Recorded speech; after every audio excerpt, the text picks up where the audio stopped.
야고보는 야고보 서신을 마무리하면서 기도와 믿음에 대해서 우리에게 강조하여 말하고 있습니다. 야고보는 오늘 우리가 살아가야 하는 이 세상 속에서 누구든지 고난을 직면할 수 있음을 말씀해 주는데, 그럼에도 고난 속에서 우리의 삶이 어떻게 대처해야 할지를 말씀해 주고 있습니다. 불의한 일을 당했을 때, 내가 원치 않는 일을, 내가 생각지도 못했던 일들을 경험하게 되었을 때, 야고보는 오늘 그런 상황에서 악을 악으로 갚는 삶이 아니라 악을 선으로 갚는 일이 무엇인지를 말씀해 주고 있는데, 그것이 바로 기도임을 말씀해 주고 있습니다. 원수까지도 사랑한다는 것 결코 쉬운 일이 아닙니다. 매우 어렵지요. 내 마음을 통제한다는 것 결코 쉬운 일이 아닙니다. 누군가에게 원치 못한, 내가 생각지도 못했던 억울함을 당했는데 그 억울함을 호소하기 위한 몸부림을 치는 것이 사람의 모습입니다. 그런데 성경에서 예수님은 또 야고보는 그러한 상황 속에 직면해 있다 할지라도 결코 악을 악으로 갚지 말고 오히려 그들을 위해 기도하라고 말씀하시는데, 왜 주님이 우리를 향해서 기도하라고 말씀하시는지 말씀을 살펴보면서 함께 은혜를 나누기를 원합니다. 야고보는 핍박을 하는 자들에게 대항할 것을 명령하지 않고 그들을 위해 기도하라고 말씀하시는데, 그 대표적인 말씀이 예수님께서 가르쳐 주신 그 산상 설교 그 가운데서 우리에게 마태복음 5장에서 주신 말씀을 다시 한번, 제가 한 2년 전에 작년 제가 마태복음 산상 설교할 때 말씀을 드렸었는데요. 잠깐 다시 한번 언급하기를 원합니다. 마태복음 5장 39절에서 44절 말씀인데요. 제가 읽어드릴게요. 나는 너희에게 이르노니 악한 자를 대적하지 말라. 누구든지 내 오른편 뺨을 치거든 왼편도 돌려대며, 또 너를 고발하여 속옷을 가지고자 하는 자에게 겉옷까지도 가지게 하며, 또 누구든지 너를 억지로 오리를 가게 하거든 그 사람과 심리를 동행하고, 내게 구하는 자에게 주며 내게 꾸고자 하는 자에게 거절하지 말라. 또 내 이웃을 사랑하고 내 원수를 미워하라 하였다는 것을 너희가 들었으니, 나는 너희에게 이르노니 너희 원수를 사랑하며 너희를 박해하는 자를 위하여 기도하라. 아멘. 말씀을 살펴보면 이제 39절은 제가 좀 이따 설명을 드릴 거고요. 40절 보게 되면 너를 고발하여 속옷을 가지고자 하는 자에게 겉옷까지 내어주며, 여러분 이게 쉬운 일이에요, 어려운 일이에요? 어렵습니다. 모처럼 여러분의 외투는 남들에게 가장 보여지기 쉬운 옷입니다. 그런데 그 겉옷을 남에게 내어준다, 결코 쉽지 않습니다. 왜 그렇습니까? 여러분 대부분 겉옷은 좋은 옷을 입습니다. 여러분 파카를 입는데 겨울에 파카를 입지 않습니까? 근데 파카를 입는데 바람이 솔솔 들어오고 그렇게 따뜻하게 보온이 효과가 되지 않는 옷을 입으신 분 계십니까? 만약에 입다가 별로 내 마음에 안 들어라고 하는데 그 상황에 누군가가 그 옷을 달라고 하면 그때는 아마도 흔쾌해질 수 있지 않을까 생각해 봅니다. 왜? 내가 마음에 들지 않은 옷이기 때문에.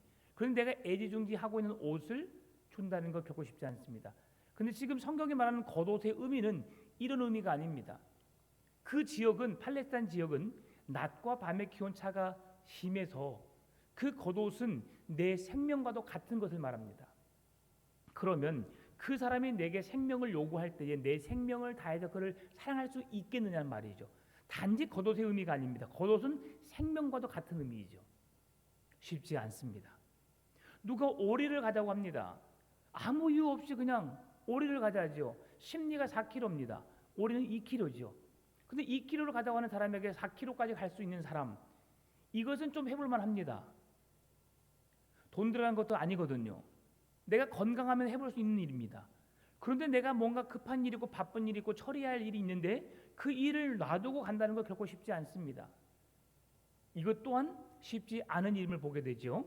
그 뒤에 이어지는 일이 이웃을 사랑하고 내 원수를 미워하라 하였다는 것을 너희가 들었으나 원수까지도 사랑하라고 주님 말씀하십니다. 이것 또한 우리가 결코 쉬운 일이 아님을 알게 되죠. 다 용서할 수 있습니다. 다 이해합니다. 그러나 저 사람만큼 내가 이해할 수 없습니다. 이해하고 싶지도 않습니다. 용서하는 마음 전혀 없습니다. 이게 우리가 갖는 마음입니다. 그러나 오늘 주님은 그들을 향해서 뭘 하라고 말씀하십니까? 기도하라고 말씀합니다. 야고보도 그들을 향해서 기도하라고 말씀합니다. 다시 한번 앞으로 돌아가서 39절 말씀 보게 되면 너희에게 악한 자를 대적하지 말라. 누구든지 내 오른편 뺨을 치거든 왼편을 돌려대며. 여러분 기억나시는가요? 오른편을 맞는다는 것 어떤 의미인지 여러분 기억하시지요? 여러분의 오른편을 한번 생각해 보십시다. 여러분의 손으로 오른편 뺨을 때리면 어떤 손으로 때려집니까? 오른손으로 떼어집니다. 그럼 이것은 극히 정당한 것입니다. 오른편 뺨을 오른손 손바닥으로 때린다는 것은 당연한 겁니다. 그런데 오른편 뺨을 우리가 맞는 상대에게 맞을 때는 결코 오른편 손으로 맞지 않습니다. 오른편 뺨을 때리기 위해서는 여러분이 어떻게 해야 됩니까? 왼손으로 쳐야 합니다. 오른편 뺨을 치려면 왼손으로 치든지 아니면 어떤 상황이 있습니까? 기억나시는 분? 오른손을 돌려친다고 했죠. 이것은 그를 완전히 무시하고 조롱하고 짓밟은 행위라고 했습니다. 인격 모독이죠. 사람으로서 사람으로 생각하지 않는 행위가 그들의 뺨을 치는 것인데 오른손으로 돌려댄다는 것은 무시하고 그 사람의 인격으로서 존중하지 않음을 의미하는 것이죠. 여러분 그렇게 나를 사람 취급하지 않고 인격적으로 보지 않고 그런 동물과 같은 존재로 나를 대우하면서 내게 뺨을 쳤습니다. 그런데 그 사람에게 왼뺨도 치라고 돌려댈 수 있느냐 말이죠. 결코 쉽지 않습니다. 그래서 여러분 믿음 생활한다는 것, 하나님이 나를 사랑하는 것처럼 내가 이웃을 사랑한다는 것이 얼마나 어려운지를 우리에게 보여주는 것이죠. 하나님이 우리에게 주신 두 가지 사명은 하나님을 사랑하고 내 이웃을 내 몸처럼 사랑하라는 것이 십자가의 사랑의 정신입니다. 위로는 하나님을 사랑하고 좌우로는 내 이웃을 내 몸처럼 사랑하라고 말씀하시는 거죠. 여러분의 몸에 잠깐 작은 상처가 있습니다. 여러분 어떻습니까? 고통스럽습니다. 작은 상처만 나고 그냥 신경 안 쓰면 낫습니다. 그런데 아주 깊은 상처가 있습니다. 쑥쑥쑥 애리고 저리고 이 하나로 인해서 모든 신경력이 집중될 때 여러분 어떠십니까? 결코 편하지 않습니다. 그러면 항상 이곳에 정신이 가고 신경이 쓰이고 치유될 때까지 여러분 신경을 쓰게 될 수밖에 없지요. 주님은 오늘 우리에게 원하신 게 무엇일까? 원수까지도 사랑하라는 말씀이 무슨 의미일까? 그들을 향해서 기도한다는 것이 어떤 의미일까를 생각해 보는 것이지요. 하나님이 왜 우리를 그렇게 사랑하셨을까 한번 생각해 보십시오. 내가 하나님께 사랑받을 자격이 있나 한번 생각해 보십시오. 여러분의 자녀들이 여러분이 낳아서 길렀기 때문에 사랑스러운 존재임은 틀림없습니다. 그래서 언제나 사랑하고 싶습니다. 그런데요, 자녀들이 삐딱하게 나갈 때에 괜히 내 말을 듣지 않고 자기 마음대로 고집을 피우고 있을 때 여러분 그때 어떤 마음이 들던가요? 심하게는 어르신들이 그런 말 하잖아요. 내가 왜 널 낳았는지 모르겠다. 널 낳은 게 후회가 된다. 후회가 돼. 이건 어떨 때 말하는 겁니까? 부모의 속도 몰라주고 지 마음대로 할 때에 하는 말입니다. 그러면 그 부모가 그 말을 해놓고 진짜 내가 너를 낳은 걸 후회한다는 말인가요? 아닙니다. 너 정신 차려라. 빨리 깨닫고 네 사람 구실하는 삶을 살아내라라는 부모의 마음이죠. 하나님이 우리에게 어떤 어려움을 주시는 고난을 주신 이유가 있습니다. 그것은 그 고난을 통해서 하나님의 뜻이 무엇인지 분별해내기 위함이죠. 우리가 신앙의 자리에 있어야 할 자리에 서 있게 하기 위해서 하나님 우리에게 고난을 주신다고 말씀합니다. 그런데 오늘 그 고난을 당하는 자들에게 무엇을 요구합니까? 장로들을 청하여 기도하라라고 말합니다. 오늘 본문의 그 13절 먼저 읽겠습니다. 너희 중에 고난당하는 자가 있느냐? 그는 기도할 것이요. 즐거워하는 자가 있느냐? 그는 찬송할지니라. 고난을 당한 자가 있느냐? 뭐라고 하십니까? 저는 뭐 하라고요? 기도하래요. 그런데 이 말씀을 보면 참 의미가 있습니다. 여러분에게 고난이 찾아올 때 여러분 어디로 가십니까? 고난이 찾아올 때는 어려움이 있을 때는 하나님께 기도하게 됩니다. 여러분 그렇지 않던가요? 오히려 기도하지 못할 때가 있습니다. 언제입니까? 우리의 삶이 바쁠 때입니다. 분주할 때입니다. 삶이 넉넉할 때입니다. 뭔가 필요해서 우리가 뭔가를 구하고 뭔가 도움을 요청해야 할 때는 반드시 기도합니다. 아이가 밤에 열이 납니다. 뭐 하십니까, 여러분? 하나님, 이 아이를 붙잡아 주십시오. 이번 2박 3일 동안 우리 아이들이 여러 명이 아팠어요. 배도 아프다고 하고 머리도 아프다고 하고. 그래서 저는 약하게 키고 싶지 않았습니다. 그래서 등을 눌러주기도 하고 하지만 저는 그때마다 기도했습니다. 하나님, 이 아이를 붙잡아 주십시오. 이 수련에서 포기하지 않고 끝까지 주님을 바라보는 믿음 안에 서 있는 이 자리를 떠나지 않게 해주시라고 그렇게 기도해 왔습니다. 왜 그렇습니까? 연약하게 키우면요, 다시 그 상황이 생기면 그 아이들은 반드시 또다시 이탈할 수밖에 없습니다. 습관은 무섭습니다. 아, 지난번 수련회 때 내가 중간에 이탈했는데 그래도 되겠지, 나 또 가고 싶어. 여러분, 이것은 습관이 되면 정말 무서운 일입니다. 예배를 드리는 것, 신앙의 훈련을 쌓는 것은 정말 그 과정이 있습니다. 왜 그렇습니까? 그들이 온전한 신앙의 사람이 되게 하기 위한 훈련의 과정이라고 생각합니다. 여러분, 기도해 주신 덕분에 그래도 감사하게 한 명의 낙오자가 없이 은혜스럽게 수련을 잘 마치게 되었습니다. 이런저런 일들은 중간에 있었지만 정말 감사했죠. 그게 하나님께서 우리를 사랑하시는 이유고, 우리가 참아내므로 또 이렇게 용기를 내어서 그 시간 그 자리를 지켜내므로 하나님의 은혜를 부어주셨고, 그들 각자 개인에게 주신 은혜가 있는 줄 분명히 믿습니다. 여러분, 고난당하는 자가 있느냐? 저는 기도할 것이요, 고난을 당할 때, 힘들고 어려울 때 우리는 날마다 밤을 새서라도 기도를 하게 되죠. 그 문제가 해결되기 위해서. 자녀가 대학 입시를 앞두고 있습니다. 대학 입시를 앞두고 있는데 여러분, 아하, 너는 공부해라, 나는 잠을 자겠다.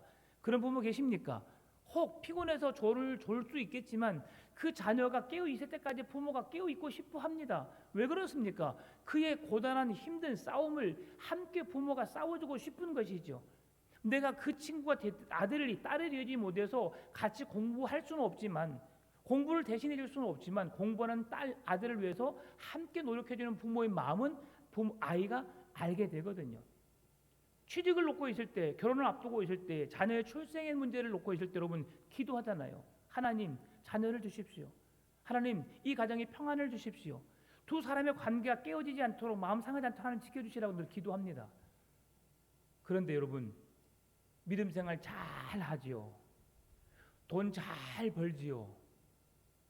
뭐 남에게 부끄럽지 않은 뭔 당신 아들 뭐해? 의사요. 저 건물 우리 아들 거예요. 여러분, 그럴 때 여러분 어떻게 말하십니까? 아, 걱정이 돼, 고민이 되네. 여러분 그렇게 말씀하십니까? 그럼 여러분 요거도 먹습니다. 여러분 요거도 먹어요.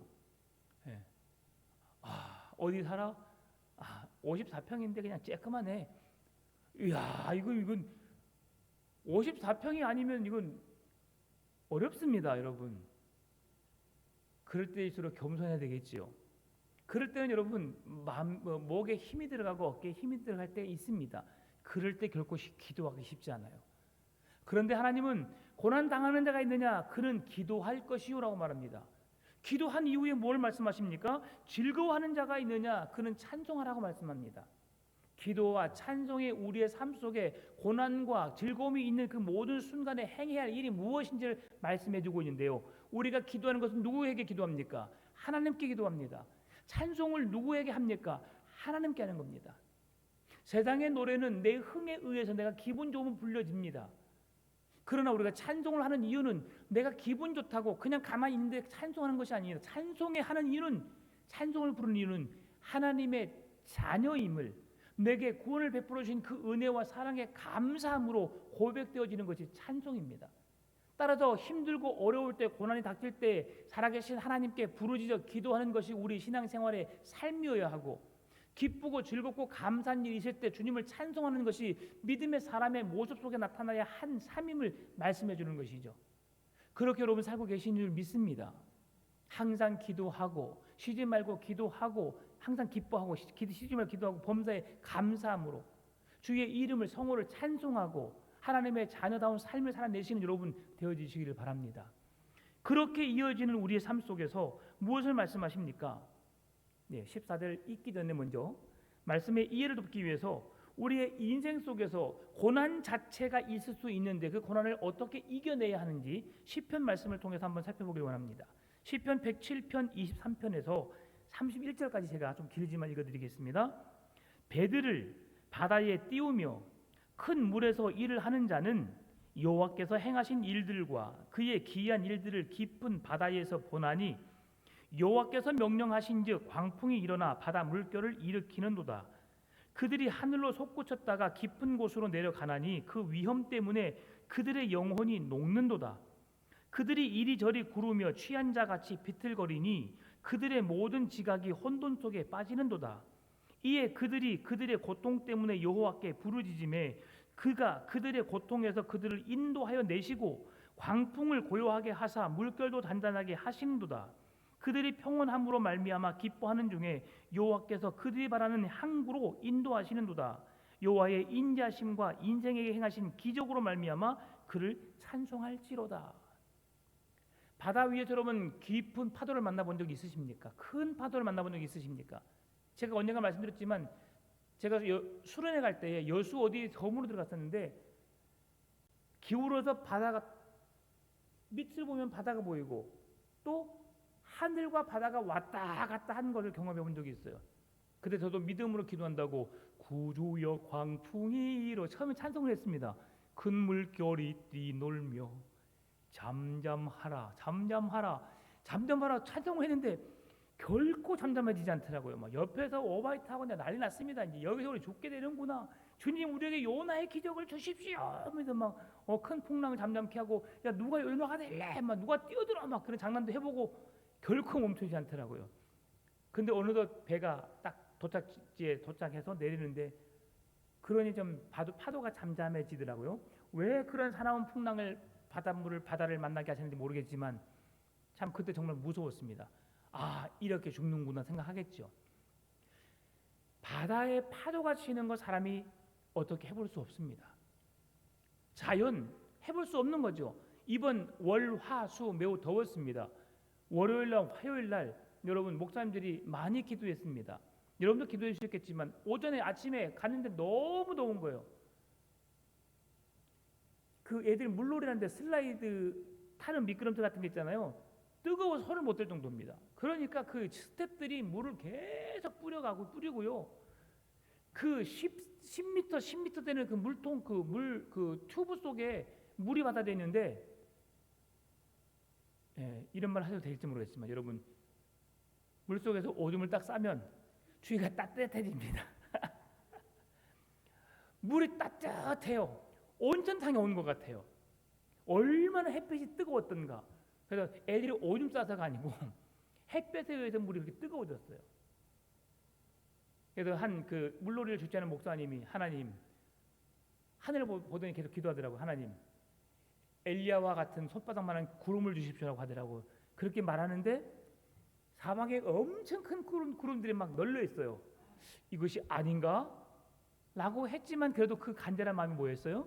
구름을 가려서 애들이 물놀이하는 데이 어려움 없도록 해달라고 도움을 요청한 기도였겠죠.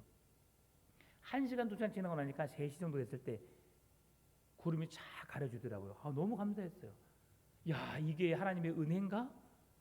다음 날은 저에게 와서 기도하라고 하더라고요. 그래서 어제 응답 받으신 목사님이 하셔야지 어떻게 저 같은 사람이 기도하겠습니까? 한번 해봐 하다.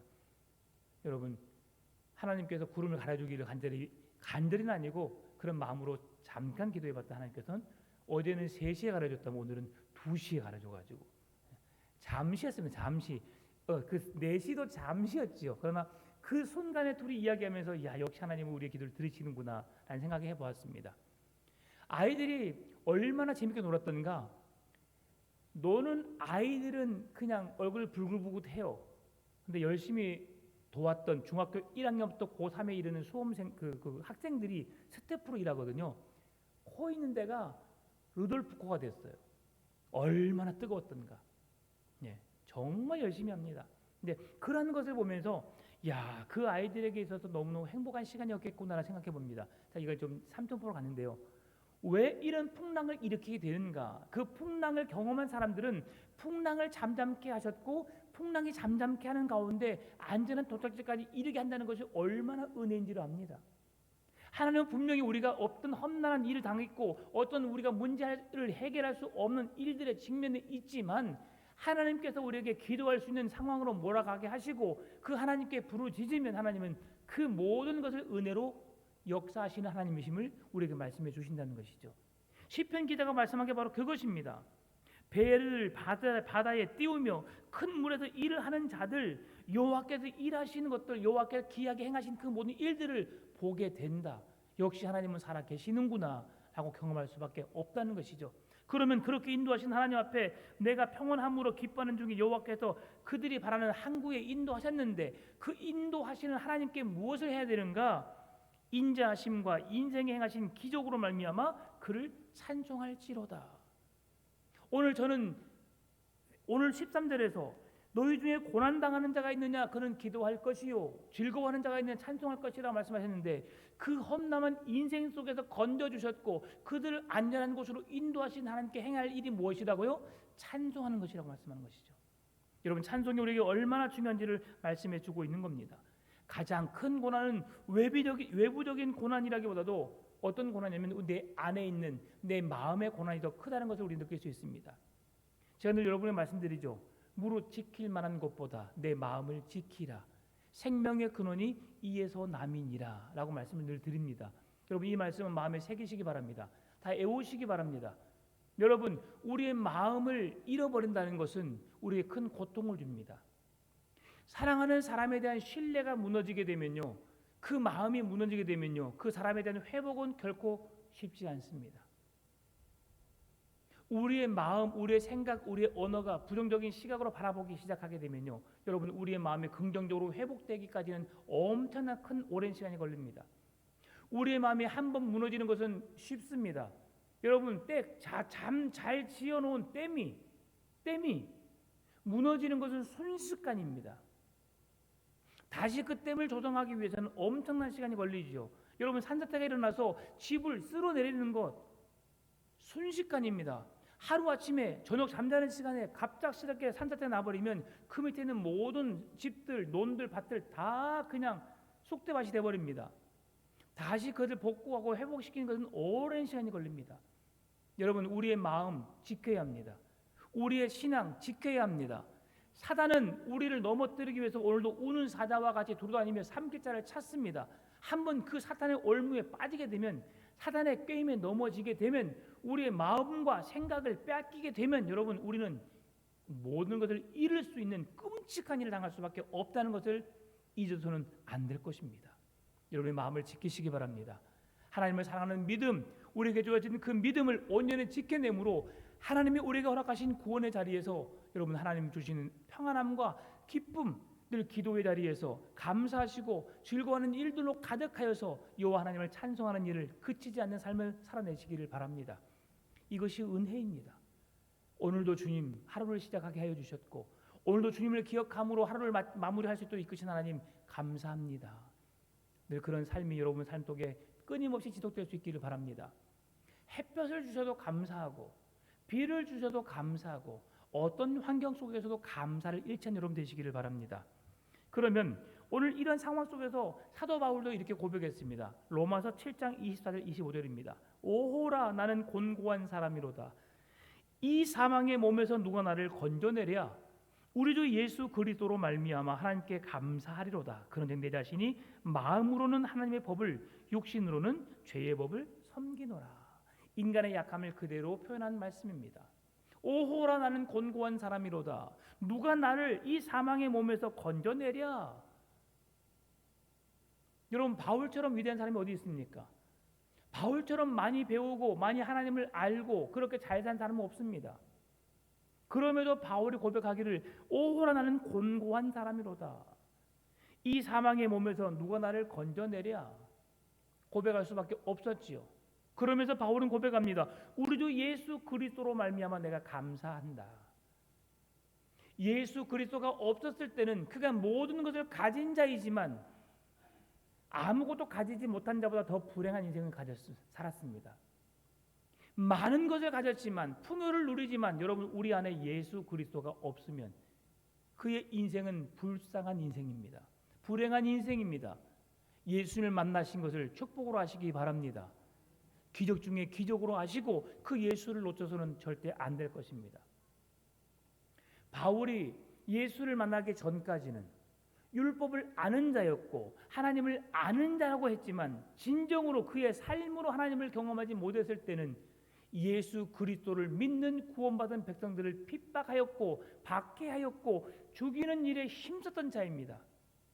그랬던 그가 진정으로 예수님을 만나게 되니까 누가 나를 이 사망의 몸에서 건져내랴, 우리 주 예수 그리스도밖에 없음을 그가 깨닫고 난 이후로부터는 그의 삶이 항상 기뻐하고 쉬지 말고 기도하고 범사에 감사하는 삶이 되었음을 우리에게 말씀해 주는 겁니다. 여러분, 예수 그리스도께 주신 은혜가 얼마나 큰지를 고백하며 우리의 삶으로 깨닫는 시간들 되시기를 바랍니다. 여러분, 오면서 참 감사한 고백이 있어요. 우리 주일학교 아들 이번에 6학년 아들 한 4명 갔습니다. 5명, 4명. 예, 4명인가요? 시연이, 다넬이, 하율이. 4명인가요? 네, 갔어요. 근데 어떤 한 아이가 이렇게 말하더라고요. 목사님, 저 내년에 또 올래요. 아, 은혜 되더라고요. 야, 너는 내년에 중등부 가야지 라고 했더니 아니요, 저 스텝으로 올래요. 와, 진짜 스텝으로. 여러분 부모님들 계시다면, 여기는 계시지 않지만 보내주시기 바랍니다. 애들이 은혜 받은 거예요. 여러분, 스텝 자기들 눈에 좋아 보이는지 모르겠지만 엄청 힘듭니다. 다 자고 있을 때 스텝이 먼저 7시부터 일어나가지고 다 준비하고요, 애들 깨러 다니고요, 식사 준비하기 전에 다 청소하고요, 그리고 식사 준비 다 해주고요, 다 하고 나면 또 프로그램 준비, 모든 행사의 꽃은 스텝이에요, 스텝. 그러면 아마 지금 걔네들은 녹초가 되었을 것 같아요. 지금 집에 가서 그렇게 했는데 그게 좋아 보였나 봐요. 하겠대요. 꼭 해라고 말했습니다. 여러분, 섬김은 귀한 겁니다. 왜 한다고 했을까요? 은혜를 받은 거죠. 수련을 통해서 그 은혜가 무엇인지를 경험하게 된 것이죠. 말로 표현할 수는 없지만 하나님을 믿는 믿음 안에서 섬김이 어떤 것인지를 그들이 배운 것이죠. 여러분, 그래서 우리 아이들을 계속 수련의 자리에 보내야 합니다. 이런저리 학원 가야 되는데요, 어디 가야 되는데 뭐 해야 되는데요, 여러분 절대 핑계 세울 필요가 없는 겁니다. 애들이 너무 행복해요. 그 재미있냐? 아니요, 재미는 없대요. 근데 순서 시간마다 뛰어다니고 애들 막 즐겁고 막 웃고 장난치고 너무 좋아해요. 괜찮습니다. 가서 누워서 잘 수도 있고요, 딴짓 할 수도 있습니다. 그러면서 은혜 받는 거예요. 그 분위기에 은혜 받는 거예요. 수련에 참여한 그 자체가 은혜인 겁니다. 여러분, 우리의 자녀 손소는 여러분 그런 수련에 항상 빠짐없이 보내시길 바랍니다. 그게 은혜예요, 은혜. 감사한 것은 한 가정이 휴가를 받았습니다. 제가 그 마음이 너무 고마워가지고 제가 그 마음으로 살짝 농담 삼아 이야기했어요. 아니, 휴가를 받았으면 놀러 가야지 왜 수련을 오냐고. 제가 그냥 불평 섞인 말로 제가 좀 짜증내다시피 그냥 한번 이렇게 떠봤어요. 목사님, 수련회 가려고 휴가 받았어요. 감사하지 않습니까, 여러분? 변화되어져 가는 모습 보면서 참 감사하더라고요. 그래서 한 가족이 다 같이 와서 수련회 참석하고 그 남편 혼자 안 온다고 했어요. 같이 참여해서 수련회를 휴가라 생각하시고 즐기자고 해가지고 와가지고 그 한 남자 집사님 때문에 너무 은혜스러웠습니다. 남자애들이 잘 질서있게 통제가 되고 옆에서 우리 교회가 이렇게 점점 변화되어 가는 교회로 세워져 가기를 바랍니다. 이것은 우리가 잘 살아내야 되는 거예요. 우리가 교회 일에 불평불만하는 거 봅니다, 여러분. 이번에 식당 봉사하는데요, 어떤 한 작은 교회 한 30-40명 모이는 교회가 했어요. 근데 제가 월, 화, 수 일할 때에 한 번도 짜증내는 것을 본 적이 없어요. 그냥 자기들 자체가 너무 행복한 모임을 갖고 있는 거예요. 그리고 그 힘든 일을 함에도 그렇게 행복하게 즐겁게 하시는 거예요, 마지막까지. 그리고 이번에 결과를 봤는데 식사비가 한 400만 원인가 책정이 됐어요. 근데 우리 선생님들 드신 분 아시겠지만 너무 풍성해서 100만 원이 마이너스가 됐어요. 어떻게 했을까요? 교회가 감당하겠대요. 감사하지요. 2박 3일 동안 월, 화, 수 식사하고 그 준비하는 그 모든 과정도 힘든데 그 수고로움도 감사한데 100만 원이 더 식사비가 들어서 그렇게 지출되었음에도 불구하고 교회가 기쁨으로 감당하겠다는 거죠. 그 교회가 소망이 있는 교회인 줄 믿습니다. 우리 교회도 그랬으면 좋겠어요. 저도 작은 소망이 생겼어요. 우리 교회도 했으면 좋겠다. 꼭 당장 내년 수련회 하라는 게 아닙니다. 혹시 내년 수련회 하라고 하면 나 내년 교사 안 할래 할 수도 있을지 모르죠. 그러나 우리 교회가 축제적인 분위기 속에서 우리도 한번 감당했으면 좋겠어요. 예전에는 처음 시작부터 다시교회라고 하는 나주 다시교회가 있는데요.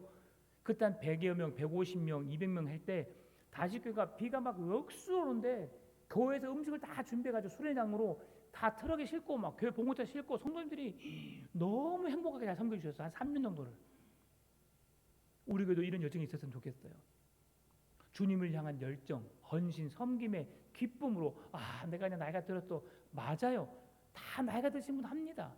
근데 여러분 예전에 다 일가견이 있으시잖아요. 음식의 맛을 낼 줄 알고 섬길 수 있는 분이잖아요. 네. 기회가 될 때 제가 우리 크로스 비전 캠프 임원회에서 제가 한번 섬기겠습니다라는 날이 속히 왔으면 좋겠습니다. 그러면 교회 잔치고요. 교회가 섬김에 있어 그 300여 명 아이들이 먹고 행복해하는 모습 한번 보십시오. 얼마나 이쁜지요. 네. 그러한 고난 중에 즐거워할 수 있는 이유가 무엇인가? 우리 안에 예수 그리스도의 사랑으로 충만하기 때문입니다. 여러분 바울과 실라 여러분 잘 아시지요? 복음을 전하다가 바울이 복음을 증거하다가 어디 갇혔어요? 감옥에 갇혔어요. 감옥에 갇혀서 그들이 뭐 했어요? 찬송했어요. 찬송과 기도를 주님 앞에 고백했을 때에 어떤 일이 일어났습니까? 옥문이 열리고 하나님이 놀라운 구원의 은혜를 간수의 가정에 선물해 주셨어요.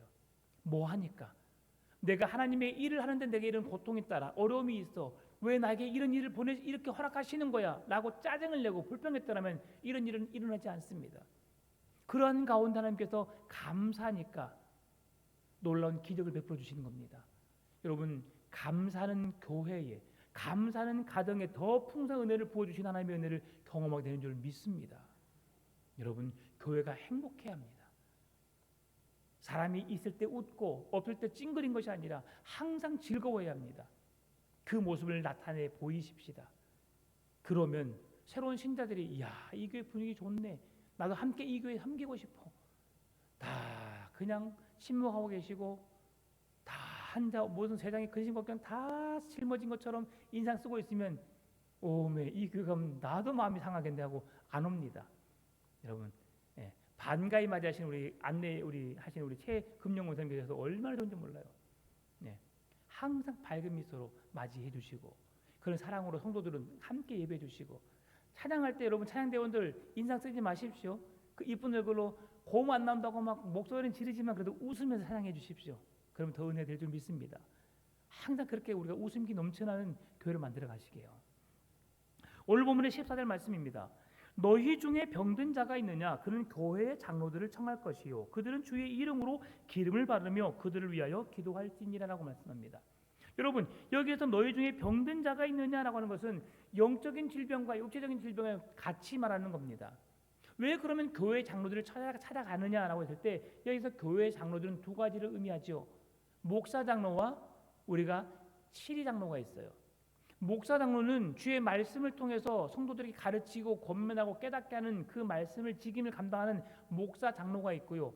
성도들을 돌보고 성도들을 위해서 기도하고 성도들을 신방하면서 성도들을 관리할 교회의 장로 직임을 말해주는 두 가지 의미가 있습니다.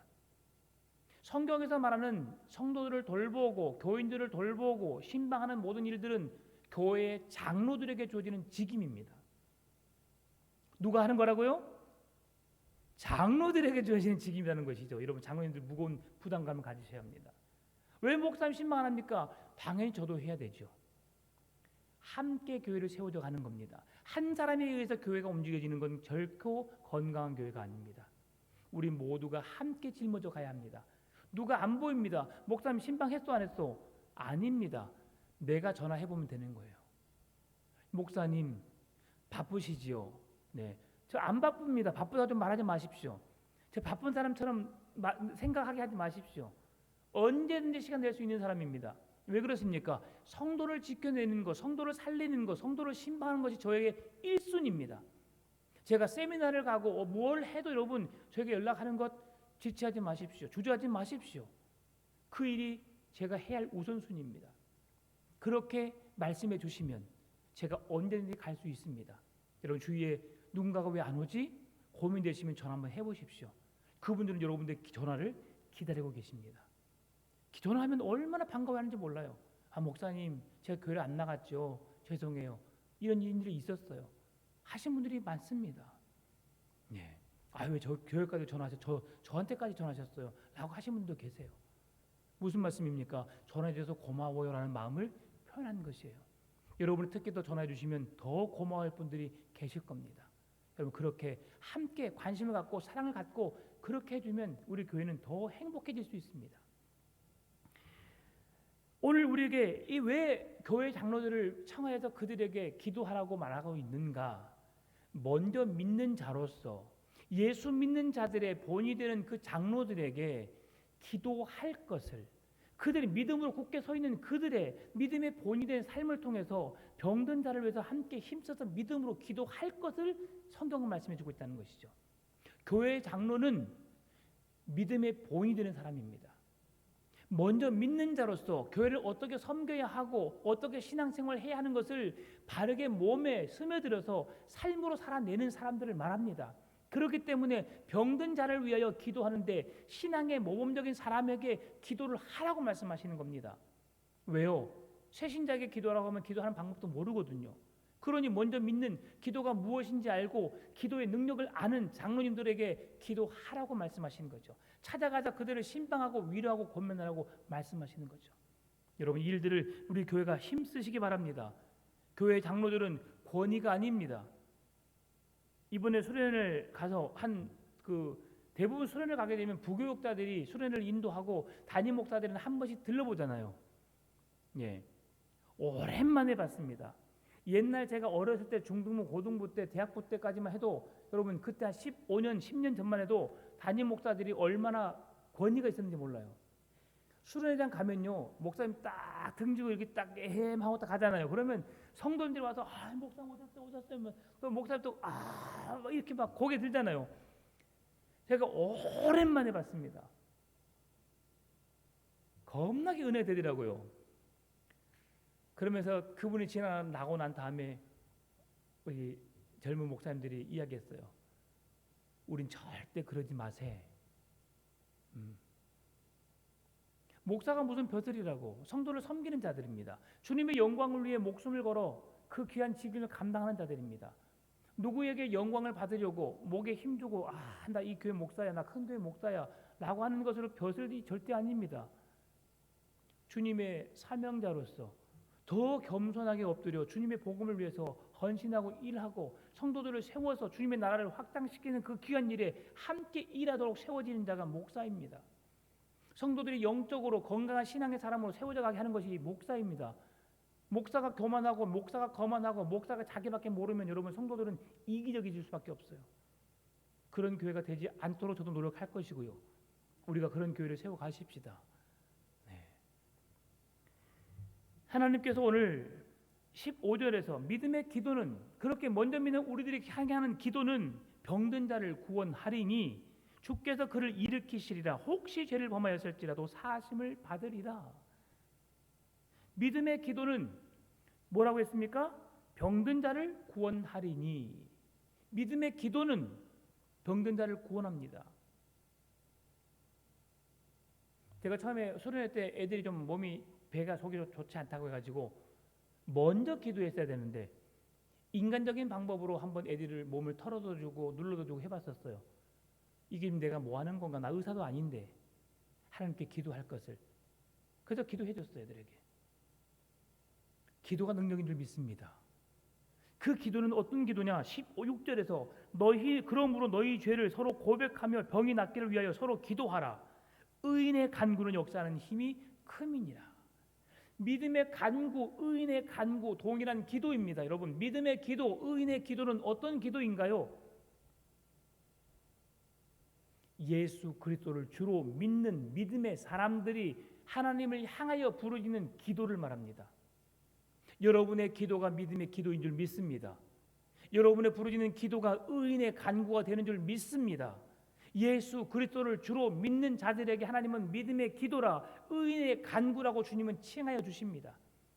오늘 우리가 그 기도의 짐을 지고 기도의 사명자로서 삶을 살아내야 하는 것이죠. 믿음이 있다고 하는 것은 나는 없고 예수님, 주님을 바라보고 주님의 능력으로 일하는 겁니다. 하나님이 내게 치유의 은사를 주셨습니다. 하나님이 나에게 어떤 영적인 능력을 주셨습니다. 왜 주셨을까요? 하나님의 영광을 드러내라고 주신 겁니다. 내가 치유의 은사를 받고 치유를 시켜주고 점쟁이처럼 예언을 해가지고 돈을 받는 그런 자 하나님께서 기뻐하지 않습니다. 여러분, 하나님의 영광을 위하여입니다. 오늘을 살아가는 우리의 삶을 통해서도 하나님은 하나님이 영광 받으시기를 원하시고요, 우리의 존재 자체를 통해서 하나님은 영광을 나타내기를 원하십니다. 내게 주신 재능이 있습니까? 내가 가진 은사가 있습니까?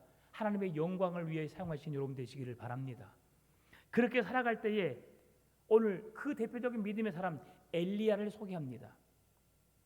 엘리야는 17절 말씀 속에 17절 18절 우리와 성정이 같은 사람이로되 그가 비가 오지 않기를 간절히 기도한즉 3년 6개월 동안 땅에 비가 오지 아니하고 다시 기도하니 하늘이 비를 주고 땅이 열매를 맺었느니라. 엘리야가 어떤 사람입니까? 좌절과 낙담 속에 있는 사람입니다. 차라리 하나님 나를 죽여달라고 고백했던 사람이 엘리야입니다. 그런 핍박을 통해서 인간의 협박 속에서 두려움 속에서 도망쳤던 자가 엘리야입니다. 그러나 그에게 하나님의 능력이 임하게 되니까, 그가 하나님의 존재를 다시 한번 경험하게 되니까 그가 기도한즉 비가 오지 않고, 그가 기도한즉 하늘이 비를 내리셨다. 누가 하신 거예요? 하나님이 하신 겁니다. 우리에게 요구하는 게 있습니다. 뭡니까? 기도라고 하는 것이죠. 그가 기도한즉입니다. 여러분, 오늘 엘리야는 우리와 성도이 같은 사람이로되 그가 비가 오지 않기를 간절히 기도한즉, 엘리야가 기도하니까 하나님이 하늘에 비를 내리지 않으셨고요, 다시 기도하니 하늘이 비를 주고 땅이 열매를 맺게 하셨다고 하는 거죠. 하나님은 비를 멈추게 하신 분이십니다. 하나님은 다시 비를 내리게 하신 분이십니다. 하나님은 우리의 땅에 풍성한 열매가 맺게 하시는 분이십니다. 그런데 오늘 우리에게 그 비가 내리고 비가 내리지 않고 열매를 맺는 그 일들을 행함에 있어서 우리에게 요구하신 게 있습니다. 그게 뭡니까? 기도라고 하는 겁니다. 기도는 하나님의 능력을 믿는 믿음의 고백입니다. 하나님이 어떤 존재라는 사실을 아는 자가 부르짖을 수 있는 것이 기도입니다. 자녀가 부모에게 돈을 달라고 할 때, 용돈을 달라고 할 때, 여러분, 부모가 넉넉함을 안다면 자녀들은 부모에게 그냥 엄마 나 이거 필요해, 이거 사줘, 저거 사줘 합니다. 눈치 없는 자녀들은 그냥 막 사달라고 하는 사람도 있어요. 그러나 생각이 있는 자녀들은 자기 형편이 어떠한지를 압니다. 뭘 갖고 싶어도, 뭘 하고 싶어도 그렇게 눈치를 보면 하는 아들이 있어요. 여러분, 우리 한 명이 자랑을 한번 할게요. 아이가 이제 19살입니다. 근데 매달 학교 생활 하니까 제가 용돈을 보내요. 누구 돈이에요? 네, 하나님의 돈이죠. 제가 사례를 받아서 그 받은 일부를 우리 아들에게 용돈을 줍니다. 그 용돈을 자기가 학교 친구들하고 먹을 것도 먹고 뭐 사고 싶은 거 사고 그렇게 할 수 있는 돈이에요. 근데 이번 방학 때는 딱 전화를 했더라고요. 아빠, 엄마, 내가 엄마 아빠에게 특별한 이벤트를 준비했어. 뭔데? 맛있는 식사를 한번 대접해주고 싶어라고 하더라고요. 네. 결론은 그 누구 돈이에요? 우리 돈이에요. 그러나 마음이 너무 고맙더라고요. 그래 한번 가자. 제가 근데 실수를 했어요. 어떤 실수를 했느냐? 아들은 돈 생각하지 말고 뭐든지 먹고 싶은 거 다 맛있게 먹어. 근데 제가 조금 피곤하다는 이유로 또 그 별로 제가 그날은 먹고 싶지 않은 이유로 제가 살짝 좀 그 아이들이 느낀다 안 느끼는지 모르겠지만 제가 정말 더 이야 좀 오버하면 좀 감탄했어야 되는데 좀 그렇지 못했어요. 그냥 허겁지겁 빨리 끝나고 그냥 집에 가자 해서 마음이 상했을지 모르겠어요. 여러분 그런 마음이 부모로서는 너무 이제 다 컸구나라는 걸 생각이 들었거든요. 너무 감사하더라고요. 그런 귀한 마음 갖는 것 자체가. 오늘 우리가 주님을 사랑하는 믿음으로 주님께 쫑알거리면서 주님 나는 부족하지만 이 모든 것이 다 하나님이 내게 주신 것이지만 주의 은혜로 내가 이렇게 믿음으로 고백하며 주님 앞에 몸부림치며 주의 일들을 감당하기를 원합니다라고 했을 때 웃기고 있네라고 할 수 있겠지만 하나님은 그게 너무 귀하고 예뻐 보이는 거예요. 여러분의 기도가 여러분의 몸부림이 오늘 하루 내게 주어진 삶 속에서 감사할 수 있는 형편이 없지만 그럼에도 하나님 감사한다고 하나님 나를 창조하신 하나님 내게 생명을 주신 하나님 내가 부요하지 않고 평안하지 않고 많은 걸 누릴 수 없음에도 불구하고 내 주어주신 형편 속에서 내가 자족하면서 기뻐하고 즐거워하고 감사하는 삶을 살아갈 때 하나님은 흡족해 하시고 여러분의 필요를 따라 채우시는 하나님의 은혜가 여러분의 삶과 가정의 자녀들에게 충만하게 임하게 되는 줄 믿습니다. 여러분 작은 것 하나에 감사하는 자는 큰 것에도 감사할 수 있습니다. 작은 것 하나에 감사할 줄 모르는 사람은 큰 것에도 감사할 줄 모릅니다. 여호와께 감사하라. 그는 선하시며 그 인자심이 영원하미로다. 감사를 잃지 않는 자가 우리에게 준 구원의 은혜가 얼마나 큰지를 경험하게 되는 것이죠. 마지막입니다. 19절 20절 말씀 우리 같이 읽어볼까요? 내 형제들아 너희 중에 미혹되어 진리를 떠난 자를 누가 돌아서게 하면 너희가 알 것은 죄인을 미혹된 길에서 돌아서게 하는 자가 그의 영혼을 사망에서 구원할 것이며 허다한 죄를 덮을 것입니다. 아멘. 예, 우리 교회 2023년 선고입니다. 믿음을 가진 자가 한 영혼을 주께로 돌아오게 하는 것이 이보다 더 큰 은혜가 없는 줄 믿습니다. 이 말씀은요, 특별히 진리를 떠난 자, 너희 중에 미혹되어 진리를 향한 열심으로 하나님을 믿고 따르다가 거짓된 영, 이단의 영에 미혹되어서 그들 빠져있는 그들을 구원해내고 예수 그리스도를 알지 못한 그들을 예수님의 복음을 증거하여서 그 한 영혼을 구원받게 하는 그것이 얼마나 귀한 것인지를 말씀해 주는 겁니다. 여러분 한 영혼을 회개하여 주께로 돌아오게 하는 것보다 더 큰 상급이 없는 줄 믿습니다. 오늘 우리가 이 땅에 존재하는 이유는 그 영혼을 살려내기 위함입니다. 그 영혼들에게 복음을 전하여 그들을 구원해내는 일입니다. 오늘 우리 권사님 기도하셨을 때 주님 이 지역사회에 죽어가는 영혼들을 구원하는 교회가 되게 해주십시오라고 기도했습니다. 이것이 주님이 우리에게 주신 사명이고요. 우리가 그렇게 살아내야 합니다.